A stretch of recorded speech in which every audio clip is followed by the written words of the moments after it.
Hi, it's Will from Pickup Media, and today I'll be answering the question of what's the difference between the reflection table and the shadow table. So let me show you exactly what the difference is. Let's put the reflection table into GemLightbox. Simply slide it in. Get your smartphone ready. Now every time before we shoot, we always have to wipe the lens because there's always going to be some dirt or oil stuck onto it. Turn the phone to camera mode. Let's say we are shooting this ring today. Place the object in the center. Reflector goes in front. Tap to focus. Zoom in, center.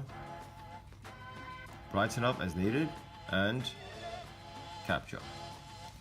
Now, as you can see, the reflection table creates a subtle reflection underneath the product. Just like that. Now, let's do a demonstration using the shadow table.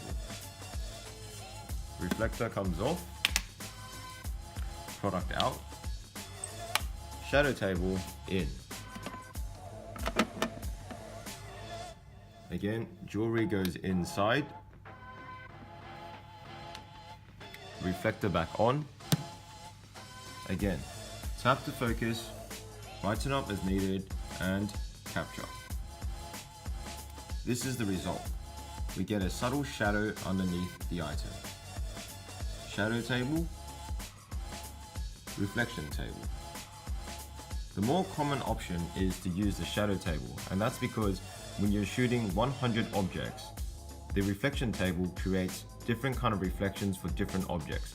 So if you can imagine, we shot 100 rings, all different shapes and sizes. The reflections on some would take up 15% of the image, some would take up 5%, some would take up 30%. So when we have 100 images next to each other, the reflection table will create different size reflections which might not look consistent. Whereas with the shadow table, we will always have just a small little shadow underneath. Any questions? Leave a comment below. Thank you.